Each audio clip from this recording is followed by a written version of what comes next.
Hello,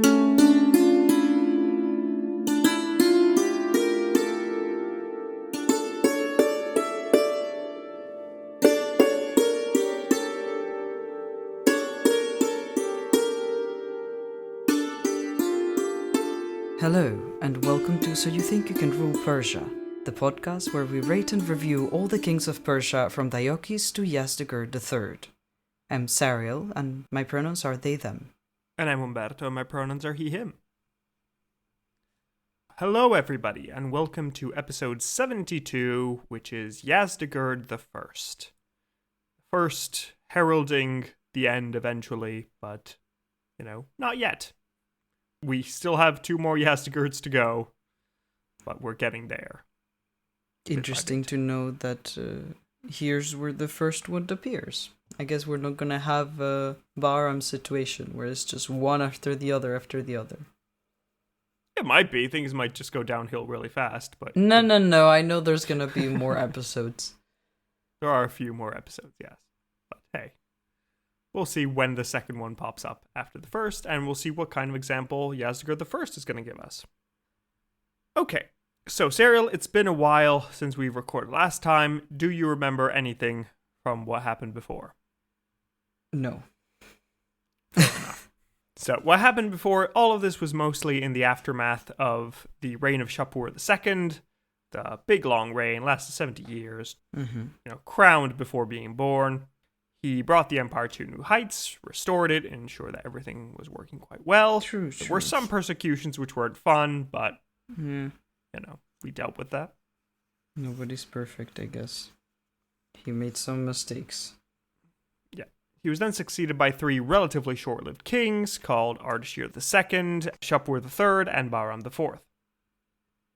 So... the problem with these kings is that they were all either murdered or deposed by the nobles because they were trying to do something, anything. Yep. And this has not led to a great situation for the empire overall because persecutions have continued, things haven't been super stable, and while we have been at peace with the Romans for all this time, there have been some Hunnic invasions through the Caucasus. Bahram IV stopped one of these, but, it's still not a great sign overall. We need somebody to try and, if not restore the empire, at least stabilize it for a while. And, we can hope that Yazdegerd is going to be the one to do all that. So, okay, let's start with Yazdegerd I's early life. So, we mentioned this last time, but we have some uncertainty on who he is exactly, because he is called Yazdegerd the son of Shapur. Right. But we don't know if he is the son of Shapur II, as Al-Tabari believes, or Shapur III, as most other sources report. There are some further sources that even call him a son of Bahram IV, but that would mess up everybody's ages, so that's not generally considered to be the case. Yeah. Yeah, a son of Shapur III means that he is a young king when he comes to the throne, but he is, not a child. He is an adult, but a young man at least. Now, I mentioned this at the end of last episode, but Yazdegerd has gained the nickname of either the Sinner or the Unjust. So we'll see how that turns out, what that means. Because he is said to have misused his sharp intelligence, his fine education, and his multifaceted knowledge. He was selfish, he was ungrateful to his subjects, and required immense gratitude to be given to him for the smallest of favors. Damn. He also apparently did not tolerate any opposition and never listened to the advice of the court, but only foreigners. Sounds like a lovely person. Yes.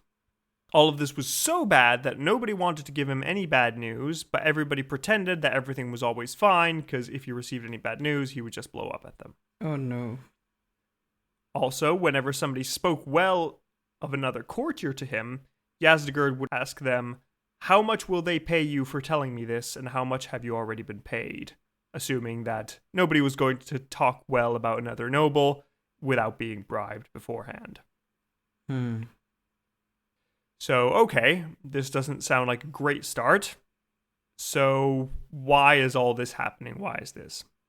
Well, the thing is that all this information, all these epithets, are coming from the nobility and the clergy that didn't really like the fact that Yazdegerd was a pretty good king overall. He was tolerant of other religions, he didn't declare any wars, and he tried to reduce the powers of the nobility.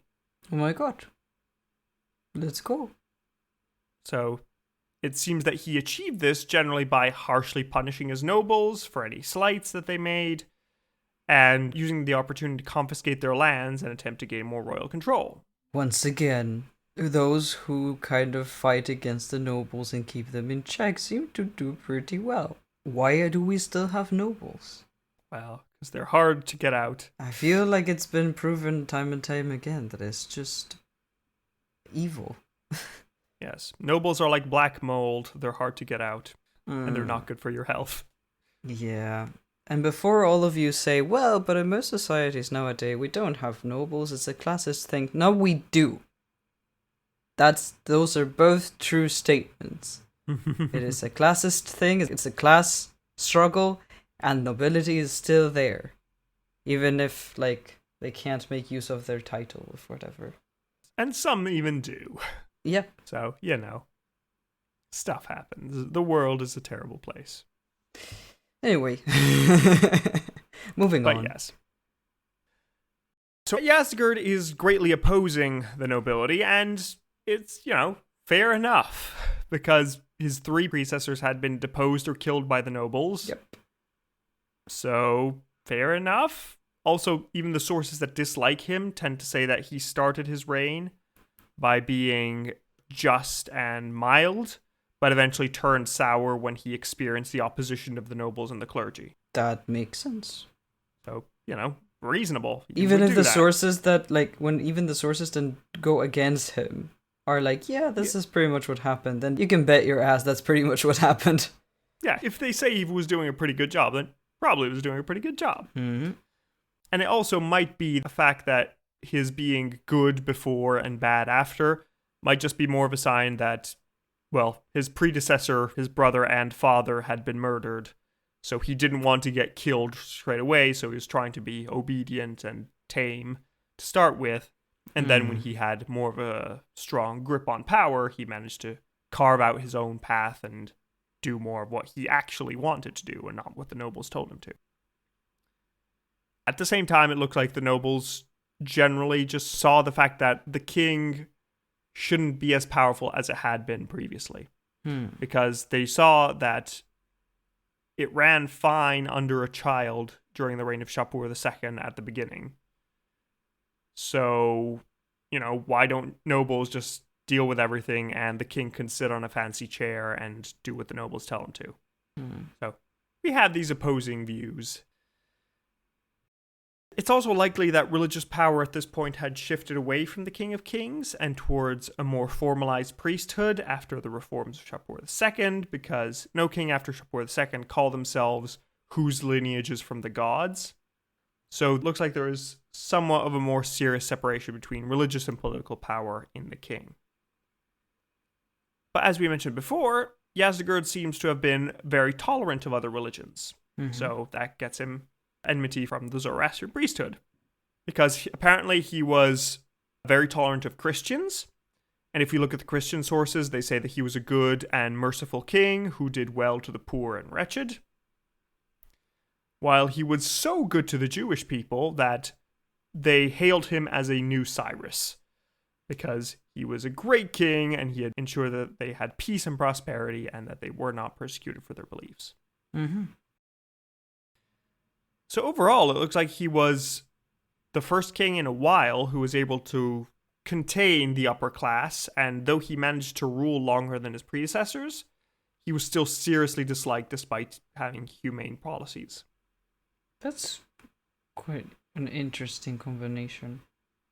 Yes. I think he is quite an interesting man, we'll see later on, but it seems like he is just trying his best to do a good job. Yeah. And he's trying to be merciful, and every time he tries this, people are in the way. Yeah, that's so curious. I wonder if it's truly just the framing of him, because since the nobility didn't like him and the clergy didn't like him because he was like putting some brakes on them. Mm-hmm. And that's the version that got like shared in the future, since they do have power and therefore shape history. Yeah, I mean, in some sources, like the Shahnameh, for example, he is called Yazdegerd the Sinner, and he is shown Oh my as an God. evil man who does all these terrible things, and he's just gratuitously cruel and punishes all the good and just nobles. Oh, I But see. Yeah.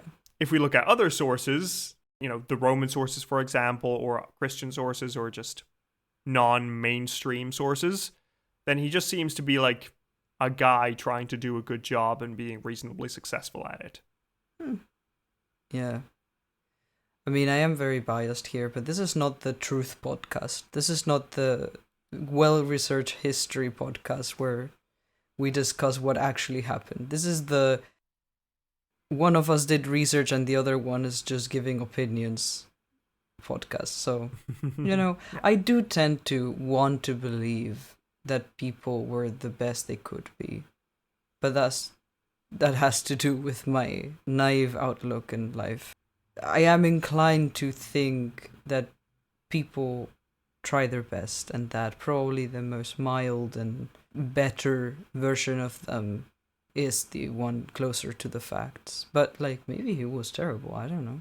Yeah, I mean, Thing is, it on paper, like to what would affect the people living around him, like living in the empire, not necessarily like people close to him, but for the majority of subjects, which really is like, to me, the more important factor. Yeah. He seemed to be doing a good job. So like, I don't, I mean, the empire was at peace. You weren't persecuted for your beliefs. Exactly. Like if That the clergy is sounds going to good. get mad that we're not attacking other people because they are of a different religion, that like my issue is with that religion and not with the fact that we're not prosecuting people. Yeah, we'll go into more about why they're sort of concerned about this, but Yeah. it just does seem like he is trying to do a good job. And his hand will be forced at one point, but you can see that he is trying his best to like do everything right, and that he's just really swept away by circumstances and saying, okay, this is the only solution I have. Let's just go for it. Yeah. I mean, that's, yeah. But yeah, despite him being generally opposed by the nobles, he was clearly not disliked by everybody. Otherwise, he would have, been murdered the first day on the job. So clearly somebody thought he was doing a good job and somebody respected him. The nobles didn't enough have to any keep him on issue the throne. doing that before, so. Yeah. So it looks like he had the crucial support of the Suren clan. So the one from the old Parthian days in Sistan in the east of the empire. So it's likely that they weren't restricted as harshly as other great families. Or that they just genuinely believed in Yazdegerd's plans.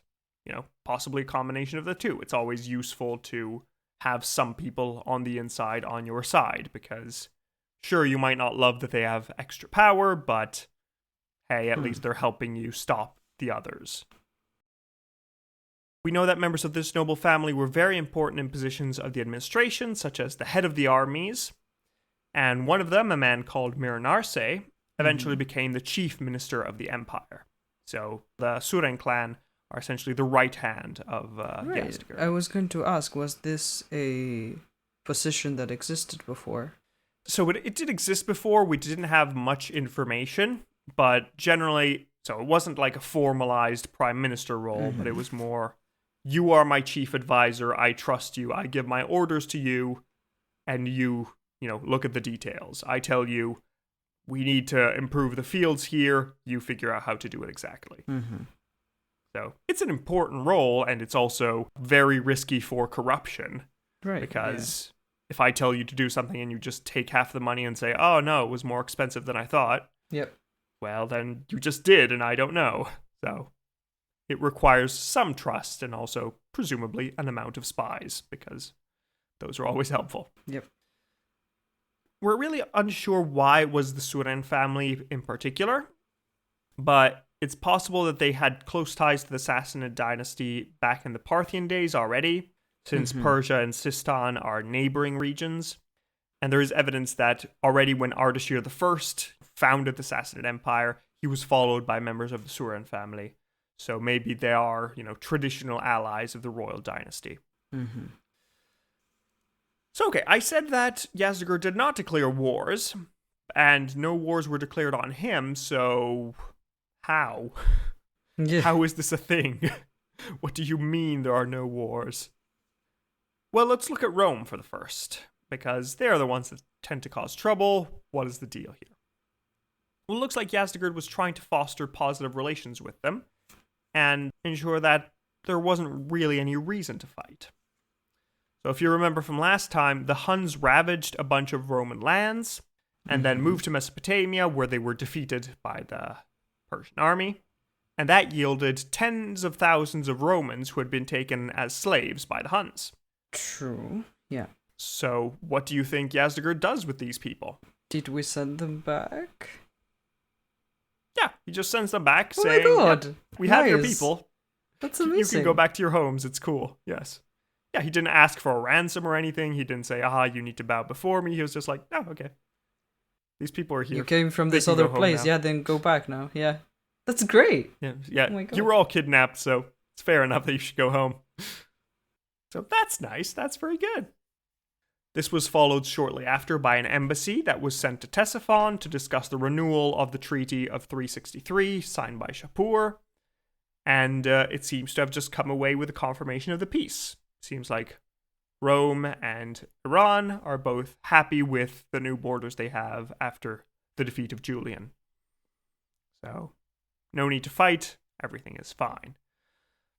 He was so well liked in Eastern Rome that there was a very surprising event at one point, because Oh. Jessica arrives in the court at Ctesiphon with a letter from the Roman Emperor Arcadius. In this letter, the Roman Emperor Arcadius asks Yazdegerd, "Dear Yazdegerd, dear brother emperor, dear second eye of the world, would you please adopt my son?" Sure. What are we doing? Yes, that was probably the original reaction of Yazdegerd. Like, why? Yeah. Well, it turns out that the security of the Eastern Empire is messy due to a certain person called Attila the Hun ravaging Right. the world. And there's a series of different barbarian regions taking control of the empire. Arcadius is not a powerful emperor or a capable one. So he decides that the best way to secure the succession of his son Theodosius II, who at the time was just an infant, was to just make him be adopted by the King of Kings. So if Fair. anything happens to Arcadius, then Yazdegerd now can enforce the rights of his son Theodosius. So, seems good. Yazdegerd graciously accepts this role as guardian of Theodosius II and threatens war against anybody who would oppose this succession, and says that he will enforce it with all the means he can. Wait, so we're appointing a successor. Yeah, we're appointing a successor to the Roman throne. Okay. The Roman emperor said, "Hey, here's my son, please adopt him." And Yazdegerd is saying, "Okay, yeah, I'll adopt your son, and if anybody threatens him, I will kill them." Oh my god. I mean, this is like... Everything is so good. This is Everybody's really so happy. cool, because then not only do we like have a hand on who is going to rule Rome afterwards, like this Yes. could bring the empires together. Yeah, everything's Why is this cool and happening? Going well. Everybody's just really having a good time. Like, I'm like, what are the Romans planning? Where is the catch? Apparently there is no catch. They're just kind of desperate and would need the succession, and Yazdegerd is tolerating Christians and being a reasonable man and has returned all those captives for free. So, okay, yeah, please adopt my son, Yazdegerd. Yeah. Not only that, Yazdegerd sent a letter to the Roman Senate accepting the role of guardian, and he also sent over a clever and well-educated man called Antiochus to act as Theodosius's guardian in his stead, because, Yazdegerd can't just go to Constantinople to educate the prince. He is going to send somebody to do it for him, because he kind of needs to rule the empire. Yeah. And the Romans trust him, but not enough to send their heir to the throne over. That's fair, yeah. So, understandable. As you could expect, the Western Roman sources don't really mention this adoption, since it clearly shows the Sassanid Empire in a position of strength, and it also kind of matches the Zoroastrian view that all the world used to be subject to Iran, and everybody who isn't subject to Iran is just ruling it on the Shahanshah's behalf. And so this is sort of confirming it, because our King of Kings can just decide, yep, you're the next Roman Emperor. You can rule that place in my stead. I'm busy doing other stuff. Yeah. And yeah, Yazdegerd respected his word. He did this well and honestly. He preserved the peace, and when Arcadius died, Emperor Theodosius became ruler of the Roman Empire when the time came, and his succession was not contested. I am still, like, the more you add to this story, the more I'm like, how did this happen? Yeah. And in his coins, Yazdegerd declared himself he who maintains peace in his dominion, because he did. So fair enough. Yeah. But yeah, you're asking, why is this happening? Like, how? What is going on? Yep. Well, the thing is that both sides are having trouble internally with the power of the monarch being diminished in favor of other elements of the court. So in the Romans, there's a bunch of barbarians from the north that are insinuating their way into the imperial power structure and just, making things a little bit unstable. The West is also in the process of slowly falling apart, so they have to pay attention to that. Yeah. And at the same time, the Sassanid Empire, we have to deal with all these nobles, so we don't have a super firm grip on power. We're trying to do our best to keep everything stable. Yeah. Just in perfect equilibrium, and hopefully nobody blows on it. Yeah. At the same time, we both have external threats. We have in the east a bunch of Huns that are just traveling around and are threatening our borders, while the Romans have invasions across the Rhine and the Danube, and they have to deal with that. So wouldn't it be nicer if we didn't spend all our resources smashing our heads against each other? Also, it had been made abundantly clear during the wars of Shapur II that nobody can really win this. Like, it's not a matter of, if I win this one great battle, the other empire will be destroyed. Yeah. It's a matter of, right. Shapur fought the Romans constantly for 30 years. Yep. And he managed to gain a small advantage. And nobody wants to do that. Yep. We're all busy with other things. We found a new border. Everybody's reasonably happy with it. Let's just stick with it. It's going to be okay. Nobody's complaining, so let us just be. Yeah, so might as well just coexist and collaborate and ensure each other's safety. And so that's what Yazdegerd does. He thinks, let's just keep everything stable and nice. That sounds great. Big fan. And now we have a look at his relationship with Christianity, which also kind of is connected to this Roman entry. Because, well, the Roman Empire is, quote-unquote, the Christian Empire. It is the main Christian country in the world, so if we're going to have good relations with them, it would also be nice if we didn't persecute their religion. That's kind of a move. It's kind of, yeah. So we have that the Roman envoy to Ctesiphon was a bishop, who apparently was a very convincing man, a very eloquent man, and he convinced Yazdegerd to issue a full decree that permitted the open worship of Christians and the reconstruction of churches that had been destroyed during previous persecutions. It also looks like this bishop cured one of Yazdegerd's children of an illness, and cured the king of a violent recurring headaches, which is always helpful. Yeah. Apparently this wasn't really due to miracles, it was just due to medicine. It was due to the fact that this bishop was just like a really good doctor, and he was sent over, and he was just good enough that he managed to help the king cure his headaches, which is always helpful. Makes sense. And would convince me. Yep. Yazdegerd listened to him a lot and kept him as a faithful advisor in relationships with Rome. Although this kind of matches the accusation of the Iranian nobles against Yazdegerd, because if you remember at the beginning I said that Yazdegerd was accused of not listening to the advice of the nobles, but only to foreigners. So it might be that they're unhappy that Yazdegerd is listening to this foreign Christian man and actually tolerating Christians and Jews, as opposed to, listening to the typical nobility. Yeah. So this might be where it all is. But not only that, in 410, Yazdegerd has a big idea. Oh. Because about 100 years previous, 90-ish, 85, Constantine the Great had called a great council at Nicaea to sort of call all the Christian bishops of his empire together and get them to agree on what Jesus' deal is. Let's just all agree, I can't have people fighting each other over religion. Let's just decide which is the correct Christianity, and everything will be fine. Because this is easy. Yes. And as we all know, nobody argued about religion ever again. Nope. It went Everything was great. fine. Yes.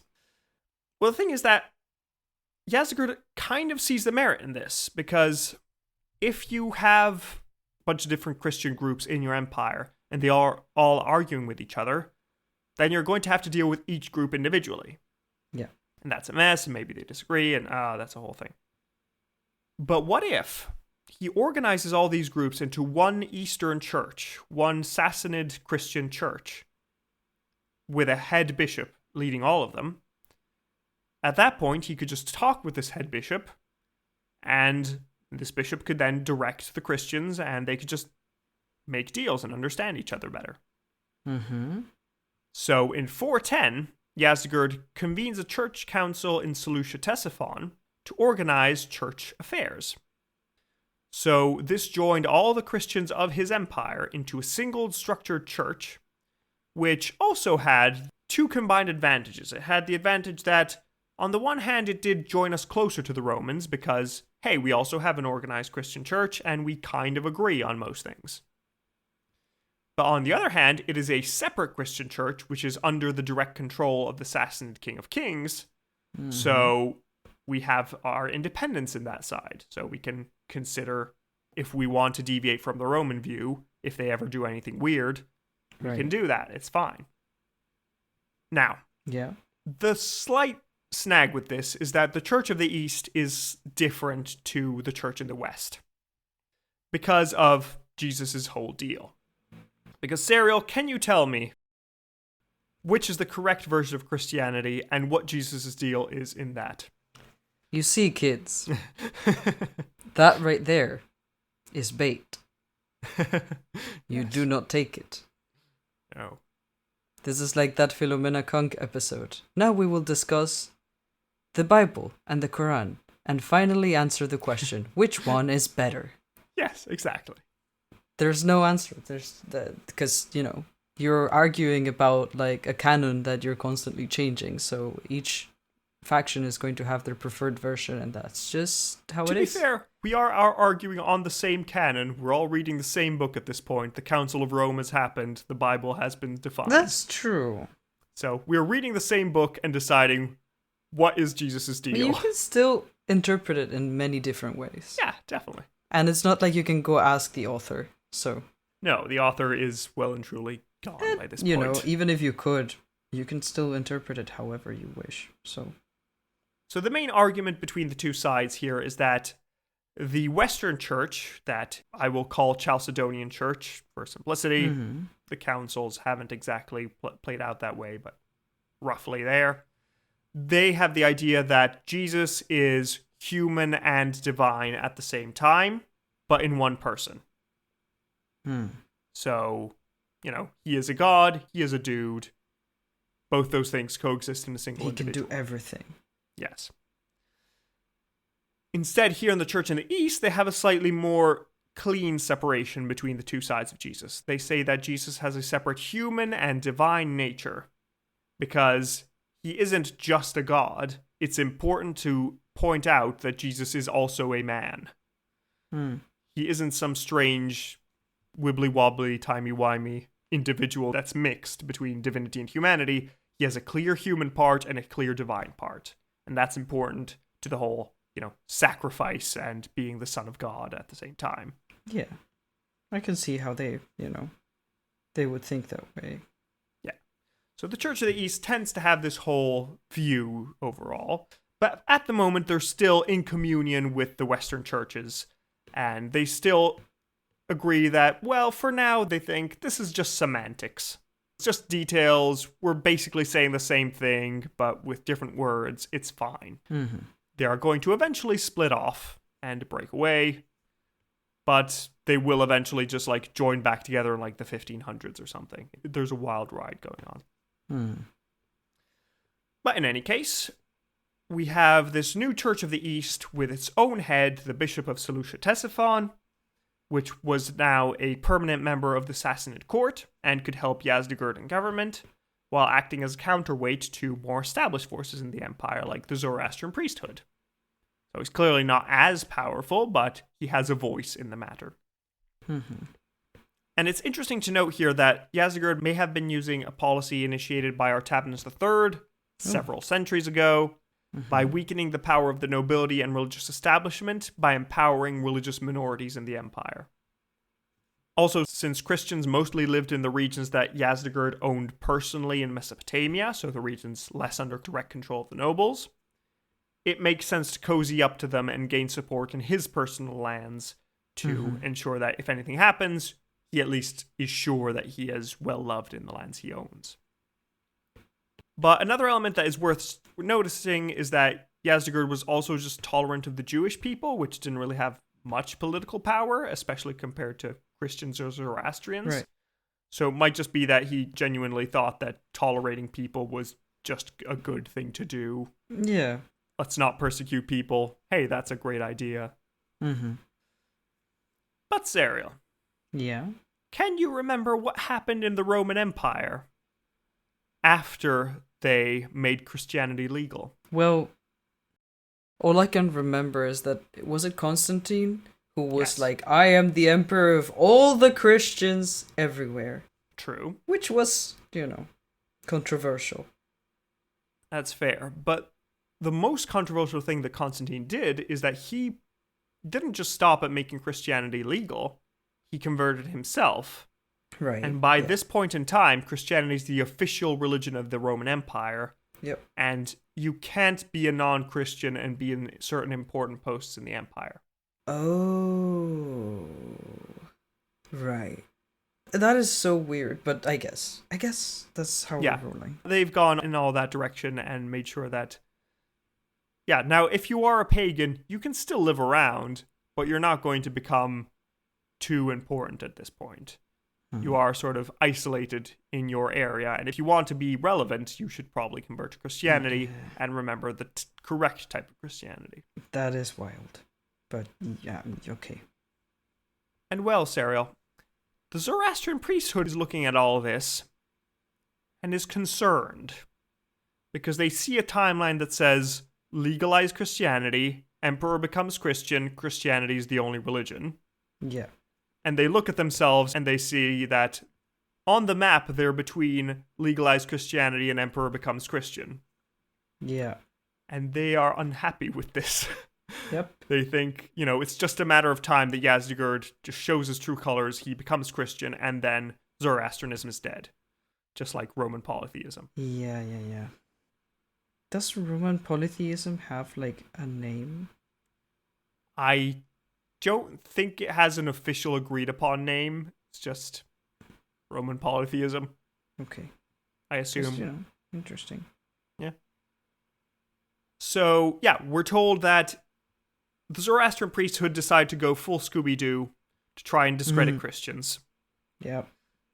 Because they apparently, in one case, had a voice from afire called Yazdegerd impious.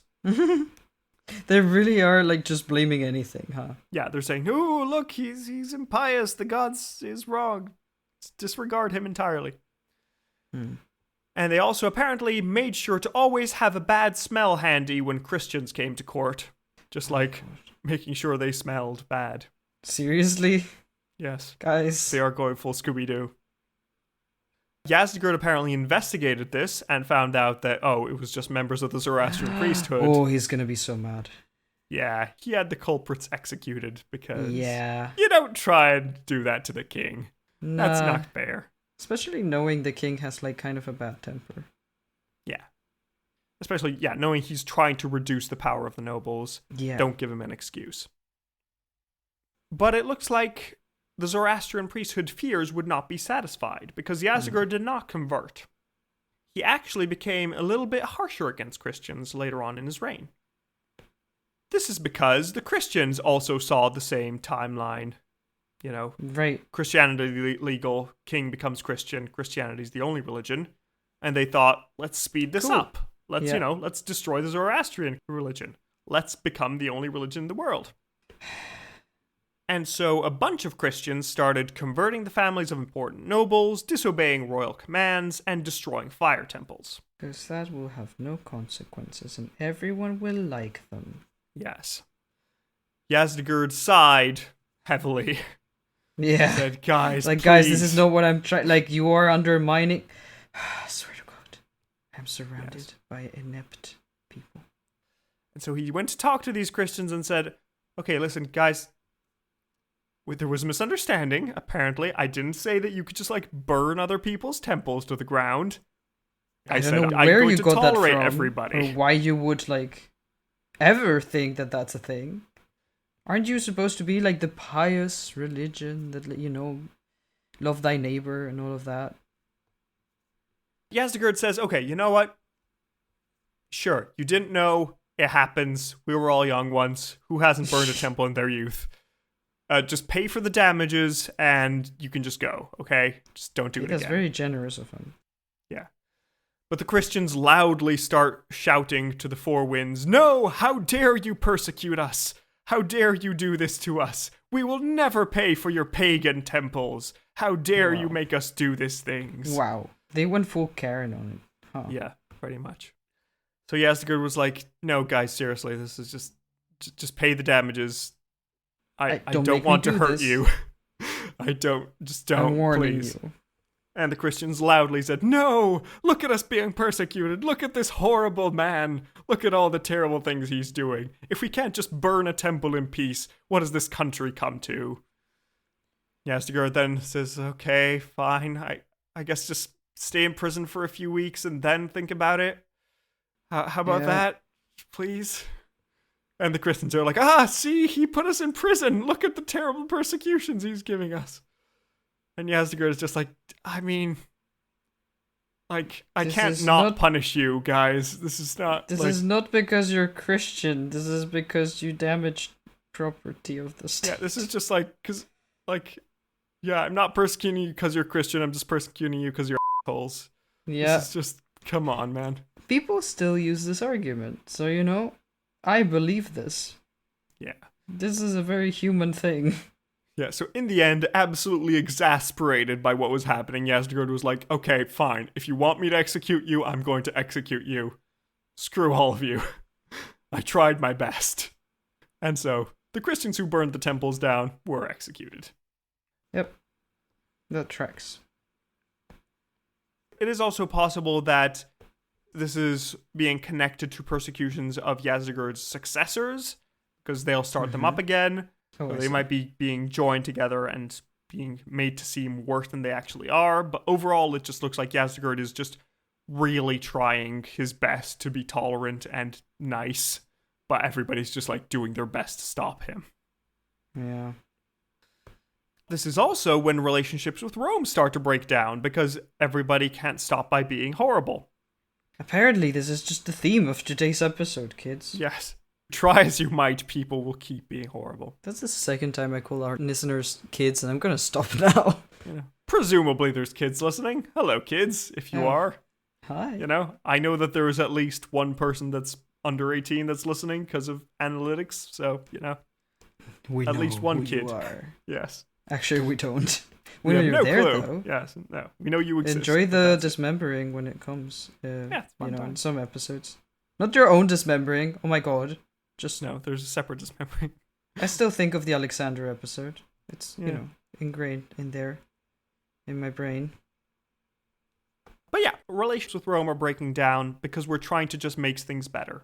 Because the Roman ambassador bishop had gifted Yazdegerd a series of relics from the martyrs that were made during Shapur II's persecutions. Mm-hmm. So he's trying to make a nice gesture saying, hey, these people were persecuted under your predecessor, but now you're respecting Christians, so how about you take care of these relics and make sure they're properly considered? That's nice. Nice gesture. And together they decide to found a city called Martyropolis, the city of the martyrs. Yeah. Truly On the border- Martyropolis? Yeah, Martyropolis. Oh my god! So they put it on the border between the two empires, so that it will be a place where you can see these relics and have pilgrimage and travel between one empire and the next. Okay, sounds good. And it is politically ambiguous because it could be seen as a symbol of union between the empires, because it wasn't really fully defined which empire the city was in. It was like... Yeah. Everybody Well, it was like, supposed to be an it's in-between, there. right? So, Yeah, it's an in-between. yeah. It's meant to be a nice collaboration. The problem is that unhappy people on both the Roman and Sassanid side see this as an invasion of the other. This They is say, where we can't look, have this nice is how they things. get in. This isn't a compromise. This isn't a nice friendly gesture. This is them trying to invade us secretly. They'll just fortify the city and use it for an invasion of our lands as soon as they can. Umberto, I'm so tired. It is fair. Yes. It is a sad time. And at the same time, the Zoroastrian priesthood is going to see this as, oh, look, he's privileging the Christians. Look at this. This is a sign that he's clearly going to become Christian now. So tired. yes, Yazdegerd sighs heavily and says, I just wanted to be a good king. I You feel guys, this man please. to my core. I'm just trying so hard. But no. At the same time, Yazdegerd's patronage of Christianity is seen by the Romans as a challenge to their claim to be the Christian empire. Because they still claim Nobody else can do that. Yeah, nobody else Yes, can we want to support convert Christians, everyone, but nobody else can have a Christian but not this empire. way. I can't. Because this gives the King of Kings a possibility to choose what's orthodox and sort of like steer the religion. And well, that's going to not necessarily mesh with what the Romans are doing. So that's a whole thing. So whose version of Christianity is correct now? You know, how do we decide who's correct? Do we just have like religious wars now? What's going on? I'd rather we don't. Yeah, agreeing is just no. Things became so bad that some scholars claim that a short war or proxy war between the respective allies broke out in 416. Although not everybody accepts this, and I personally prefer to believe that there was a later war and the ancient sources got confused and it was just a tense period. But overall, relations are becoming more and more hostile and things are fraying despite Yazdegerd's best attempts to try and just do good. This is truly people being too scared and buying into their own hate and failing to care about the bigger picture. And it kind of, on one hand, makes me feel better, and on the other hand, makes me feel much worse. The fact that, like, to see how this has been happening throughout history. Yeah. Without fail. Just that this is a thing that happens still today. Unfortunately, it does. But this brings us all to the end of Yazdegerd's life. How do you think he died? I would like for him to not get murdered, but I feel like that's what's gonna happen. Well, we have several options we can choose between. Because one option is that he may have died of illness. It happens, diseases exist, people die of them. I mean, nobody has murdered him yet, so... Exactly. He's succeeded so far in not dying. Might be good. But the most common option is that he was killed in the remote region of Hyrcania, just south of the Caspian Sea, by a magic white horse. What? Magic white horse. What do you mean? It was a horse. It was magical, and it was also white. How do you know it was magical? Well, we'll see. What was it doing? What? Well, it appeared out of nothingness, and it looks like none could tame this horse. So Yazdegerd decided to try and tame it himself, but he was kicked in the heart and died. Oh no. Yeah, that sounds The horse then disappeared into nothingness again. The sources tells us that this was an angel answering the prayers of those who were wronged by Yazdegerd and had prayed to end his tyranny at last. You know, press X to doubt on that. Yeah. According to Christian accounts, Yazdegerd died like this because he no longer had the protections from demons, Sure, yeah. because he had started to persecute Christians. Ah, those pesky demons just canceling the contract right at the right moment. Yes, because Christian leaders were praying for him, but now that he had executed some unrepentant arsonists, he was now Of course, being targeted by because demons. Christianity famously supports arson, right? Yeah. That's As long as it's our arson, Ariel, it's fine. okay. I mean, we saw that Gregory the Illuminator just went down burning temples, so clearly that's fine. Sure. That's yep. No notes. Yeah, option 3 is that the nobles killed him while he was heading to the eastern border through Hyrcania, and later made up the story of the magic horse to cover their tracks. You don't say. Also, incidentally, his place of death is the traditional homeland of one of the great families, and is surrounded by the traditional lands of 2 other great families. So there was a lot of non-royal support in the area that might be Interesting. leading for him. Completely coincidental, I assume. Yeah. This was also made quite clear from the fact that the nobles refused to allow Yazdegerd's son to succeed, leaving them to rush for Ctesiphon to see who would make it to the throne first. Oh my god. Was it going to be a son? Was it going to be a random other person? Which son was it going to be? Or would the nobles be able to put on their own puppet candidate? Stay tuned God, for the no. next That episode didn't and go find well out last who time, gets. Please. Yes. Well, I mean, it went fine one time. Not for the Yeah. nobles, though. But, Somewhat. So we'll see if this time, in the aftermath of the succession of Yazdegerd I, the the stakes nobles are so will achieve high. what they want. Yes. But hey, we had a reasonably nice reign for once. What do you think about Yazdegerd, Ariel, now that you've seen the totality of his life? Listen. I'm not gonna say he was perfect because, to be quite honest, I'm not a fan of monarchy. So, like, none of our candidates Fair are gonna enough. be like my idols or heroes. But I like this man. Like, I like our version of him at least. I understand where he's going and the fact that he just like has to put up with people that cannot put the well-being of others above their own gain, and I just feel like that is so relatable and so frustrating. And I want to give him a pat on the back and be like, me too, buddy. Me too. Yeah, I can see this man as being so tired. Just like, he is just trying his best, and like every time he tries, there's somebody there stopping him. I think Yeah. we can all relate at some point in our lives. If You're you've just ever trying been to on do the your internet- best. You're trying to make sure things are good, but then there's just like a bunch of assholes just making it terrible for you. And like, don't get me wrong, most people that do this are not intrinsically evil. Some are. Some absolutely, cartoonishly so. But most people just like have their own reasons to believe that their take on something is the correct one, just as we believe that our take is the correct one. And we can only hope that we can communicate in a way where we can like actually express our needs and our desires and like get to understand each other. But more often than not, it just becomes this where we like nobody can have what they want because everyone is trying to fight each other. Yeah, it's harsh times, but, well, Yazdegerd doesn't have to worry about it anymore. He's been kicked in the heart by a magical horse. Yeah, I mean, damn, if you need a better excuse. Alright, so let's go with rating him now. Our first category is final moments. How interesting was his death? Either died of illness, kicked to death by a magical horse, or murdered by nobles. I like the magical horse. I also like the magical horse, It's good. But I have no idea what that means. So a pretty good death we had recently was Shupware III being crushed by his tent. We gave him a 7. How does True. magical horse compare to crushed by tent? I mean, it's more unbelievable, right? Like, I like it story-wise.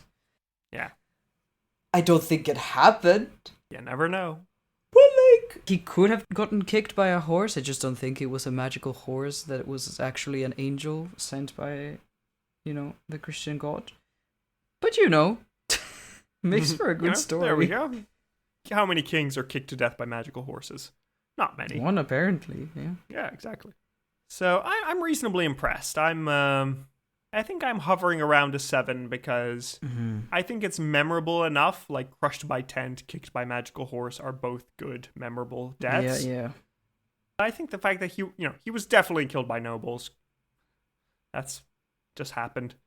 Yeah. But I feel that it's reasonably good. Yes, it's unbelievable, but I feel like the magic makes up for it. I think I'm going to stay with a 7. I think that's a good level of it.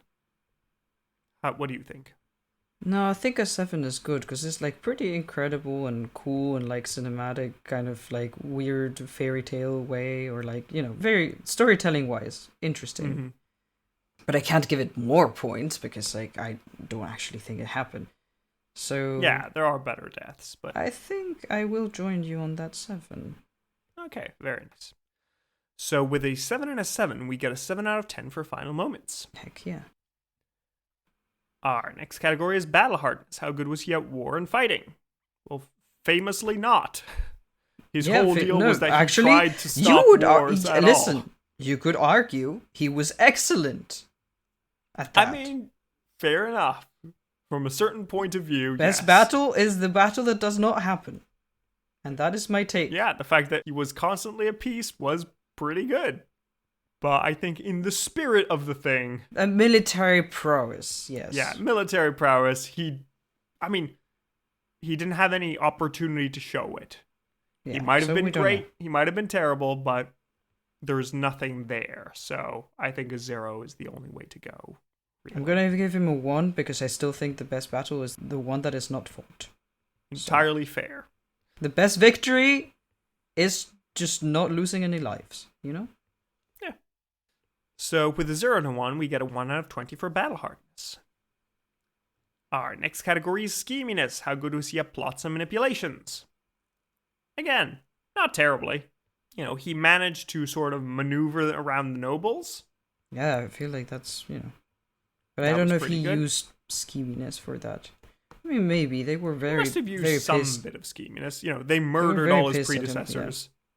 They were very pissed and were very like, oh, he's the most terrible king and he eats babies, basically. So yeah, pretty much. Yeah. So I feel like here I might give him like a token point, because what does he do? He just tries to bypass the nobles and the clergy and ensure the empire runs properly without them, and he strengthens the Christians to serve as counterbalance. Mm-hmm. So overall, reasonably good. He also stays alive for a while, which is important. But then against him, he is eventually murdered. So that's not ideal. But yeah, I think I'm going to go for a 1. I think this isn't his round. Yeah. I don't think he's particularly schemy, or at least the stories were not about that, right? So No. He was mostly just doing a good job, roughly. Yeah. So with a 1 and a 1, we get a 2 out of 20 for scheminess. Mm-hmm. Our next category is shock factor. How shocking was this man? Very apparently. He is called Yazdegerd the Unjust, Yazdegerd the Sinner. The sinner. He is a terrible person who was kicked to death by demons, and he deserved it. Yeah. He executed nobles for no reason, did not respect the clergy, did not trust anybody from his court, only listened to foreigners, and kept the peace for years. Yeah. Was good at his job, like was good at his job. You say all of these things and then it's like, and he did great.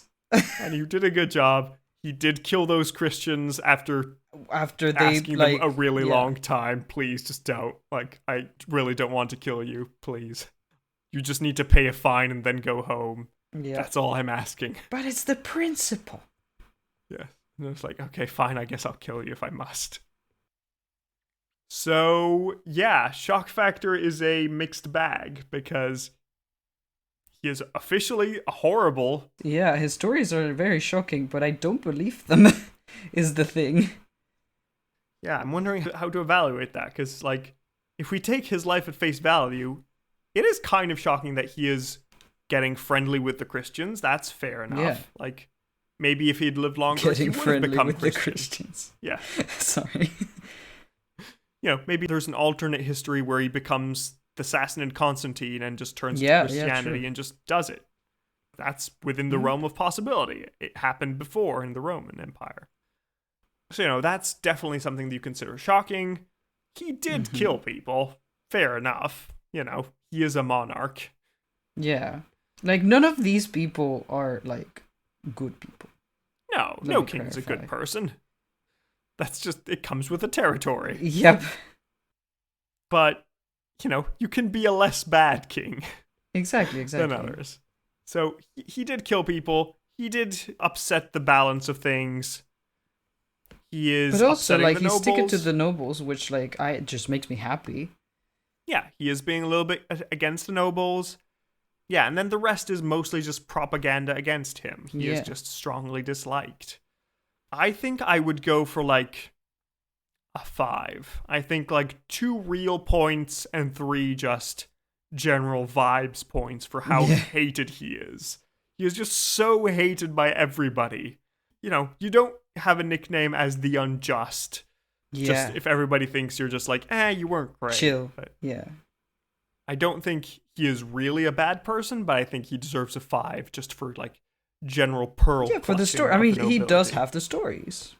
You know? Whether they're true or not, that's, it's a different issue. So, I'm going with a 5. What are you thinking? I think that is fair. I will match you on that. All right.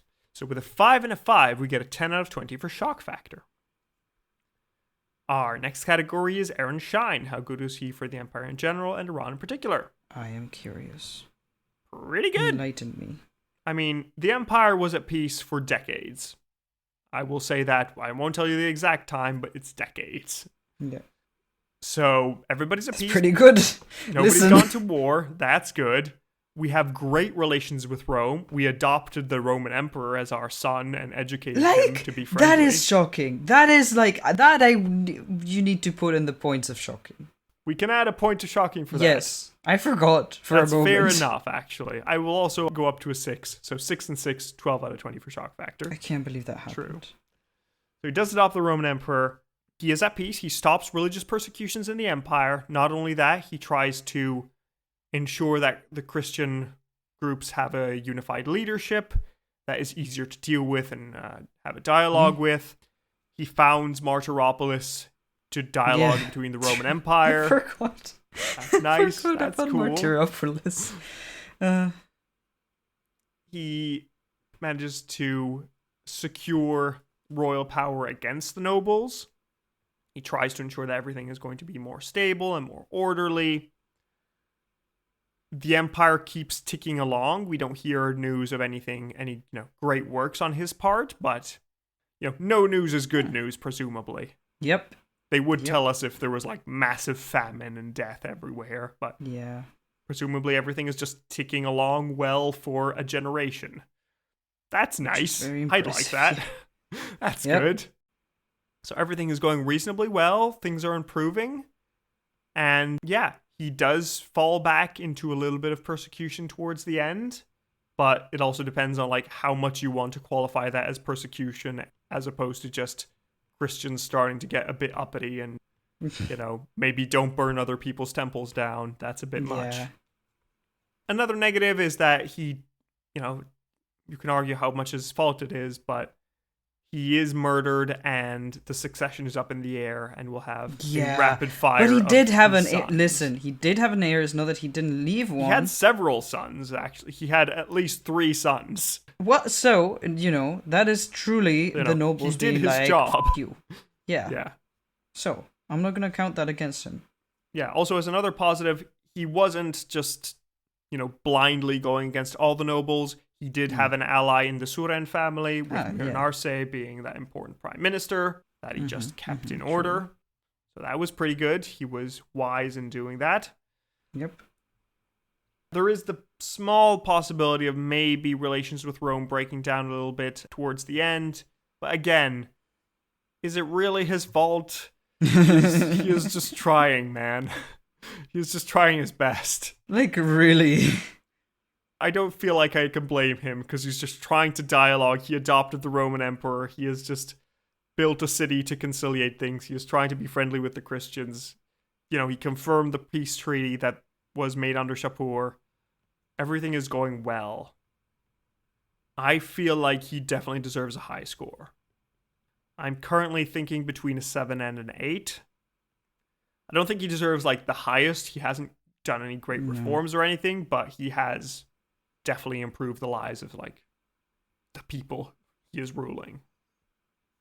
So I'd say, honestly, I'm going to go for an 8 for effort.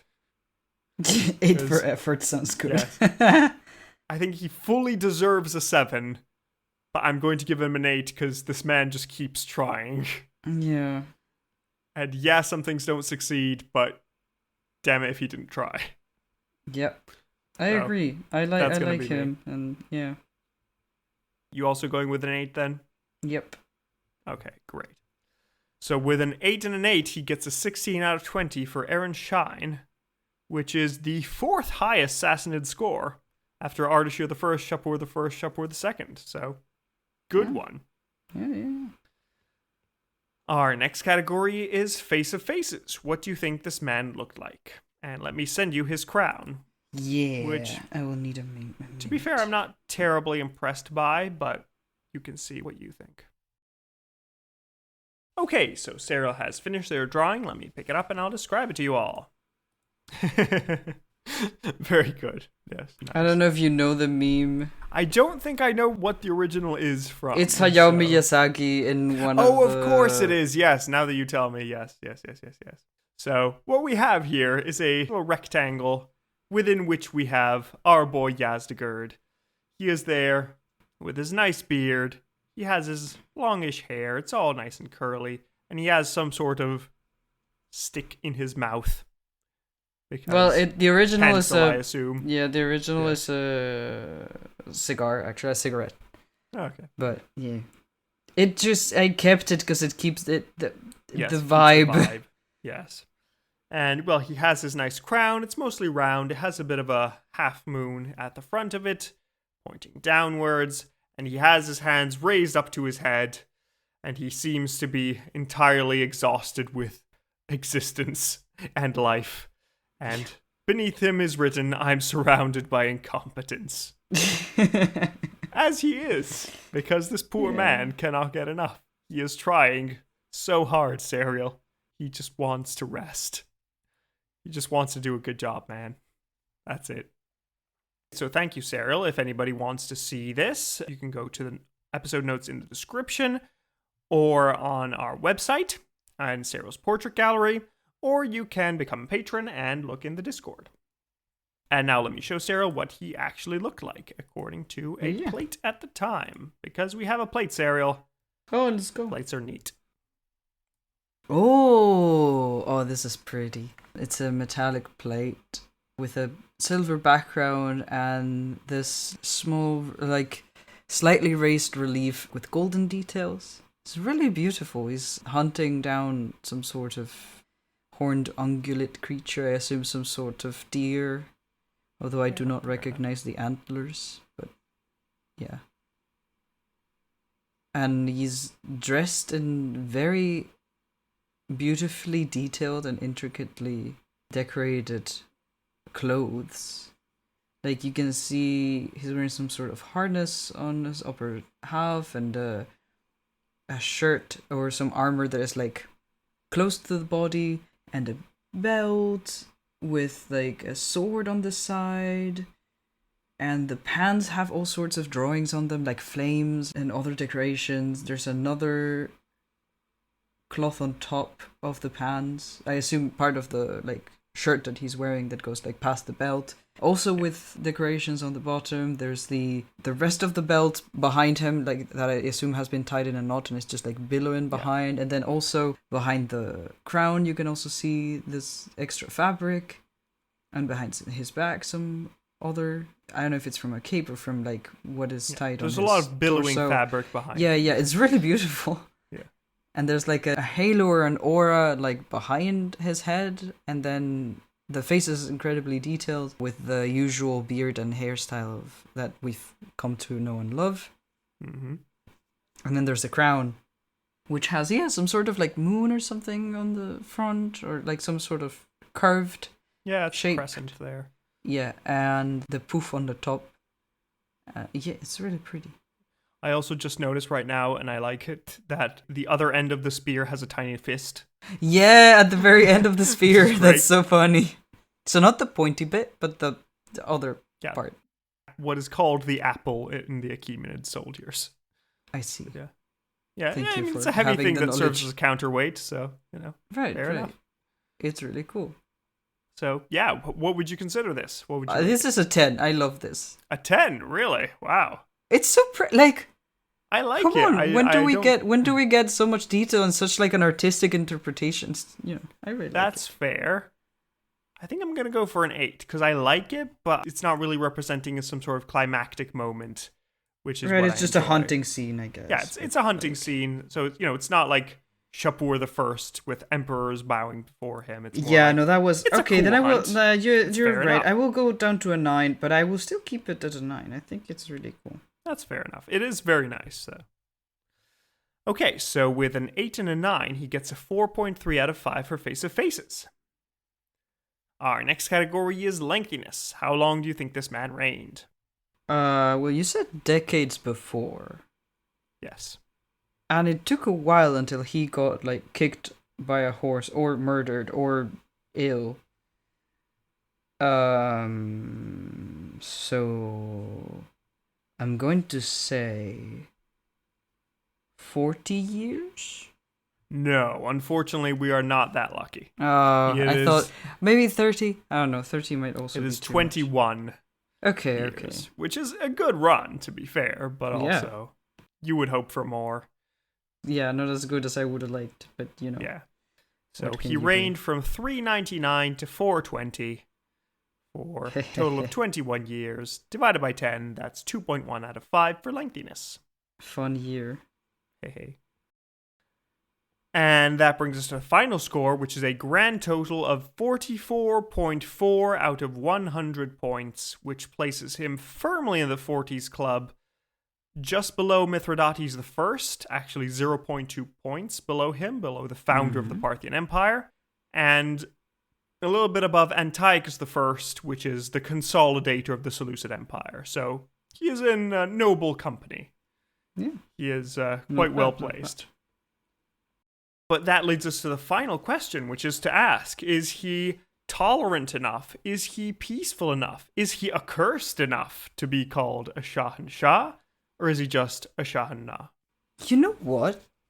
I had a blast this episode. So much happened. And it was so nice. interesting to see all of these like different takes on like, was he terrible? Was he good? Is this just because the nobles hated him? Is this, I do want to give it to him.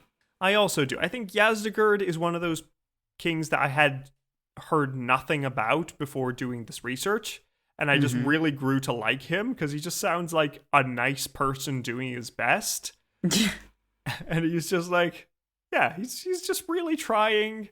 And there's a lot of interesting information about him. He adopts a Roman emperor. That's fun. So, yeah, I think congratulations, Yazdegerd. You are a Shahanshah. Yeah. You can head off into the Paradise Gardens, meet Shapur II, and tell him that he fought for many decades so that you could rule in peace for several more decades, and that things aren't perfect, but could be a lot worse.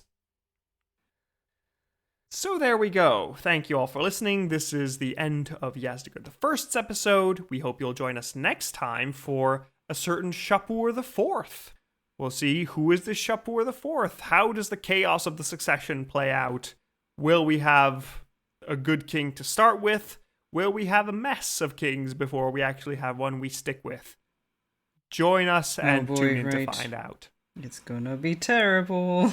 Yeah. In the meantime, if you want to have more of us, you can join our Patreon, and you can join new patrons such as Anthony Baker, Sarah Cantarella, and Toffel, who have all decided to pledge at least $3 a month, where you can get a bunch of new episodes. We have already 13 new episodes out at this point. The most recent one is Dionysus in India. Do you want to that figure was out fun. why Dionysus is associated with India and conquerors? Well, you can find out. That's a thing. Our next one is going to be St. Thomas in India, so a lot of India, but you can find out, where do St. Thomas Christians come from? How did Christianity spread to the East at the beginning? There's a lot of interesting stuff going forward, and there's a bunch of backup episodes such as Mithridates the Great, Alcibiades, Ashoka Maurya, Mani, and many, many more. If instead you'd rather not support us monetarily, that's fine. We just appreciate if you could give us a review on your podcast app of choice so that you can tell other people that you like us and that you know we exist and that it would be nice to join. Just tell your friends, you know? Yeah, just word of mouth really helps a lot, so we appreciate it. And yeah, so that is it for today. Without any further ado, I hope you have a lovely week, and we'll see you next time. Goodbye. Bye.